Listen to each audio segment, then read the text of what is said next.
அனைவருக்கும் இனிய வணக்கம். நான் உங்கள் மதுரை ராமகிருஷ்ணன். சார், வாழ்க்கையில நம்ம பயன்படுத்தக்கூடிய வார்த்தைகளை அர்த்தத்தோடு நாம் பயன்படுத்துறோமா அப்படின்னா அதுல ஒரு கேள்விக்குறிதாங்க வருது. படிக்காதவன் படத்துல ரஜினி சார் சொல்லுவாரு, உண்மையை தவிர வேற எதுவும் இல்லைன்னு சத்தியம் வாங்குறீங்க, வக்கீல்கிட்ட வாங்குறீங்களான்னு கேட்பாரு. உண்மைதானே? வார்த்தைகளை சரியான முறையில் பயன்படுத்துகிறோமா? எதனால் எது எது கெடும்னு அவ்வை சொல்லுவாங்க.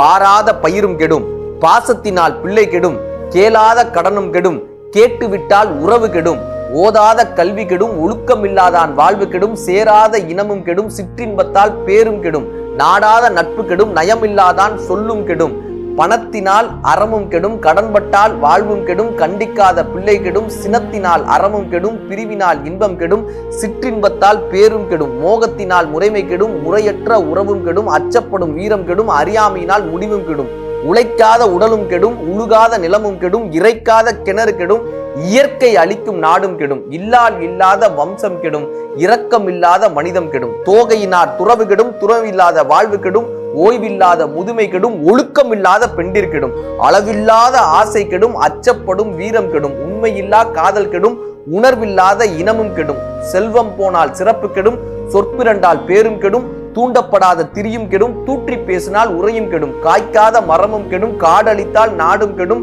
குறிப்பிரண்டால் வேற்றை கெடும், குற்றம் பார்க்கின் சுற்றம் கெடும், வசிக்காத வீடும் கெடும், வறுமை வந்தால் எல்லாம் கெடும், குளிக்காத மேனி கெடும், குளிரினால் உணவு கெடும், பொய்யான அழகு கெடும், பொய்யுரைத்தால் பேச்சும் கெடும், தூங்கினால் பகலும் கெடும், தூங்காவிட்டால் இரவும் கெடும், கருத்தில்லாத எழுத்து கெடும், கவனம் இல்லாத பேச்சு கெடும்னு அவ்வை கற்றுக் கொடுப்பாங்க.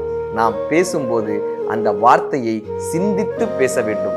ஓதி உணர்ந்து பிறர் குறைத்து தான் அடங்கா பேதையர் என்றார் வள்ளுவர். ஒன்றை படிச்சு தான் உணர்ந்து அதன்படி நடக்காமல் பேசக்கூடியவர்கள் முட்டாளிலும் முட்டாள்கள் என்று அவ்வை முட்டாளிலும் முட்டாள்கள் என்று வள்ளுவர் கற்றுக் கொடுக்கிறார். நாம் பேசக்கூடிய வார்த்தைகளை கவனத்தோடும் அர்த்தத்தோடும் கையாளும் போது அந்த வார்த்தைகள் வெற்றியை வரவழைக்கும்.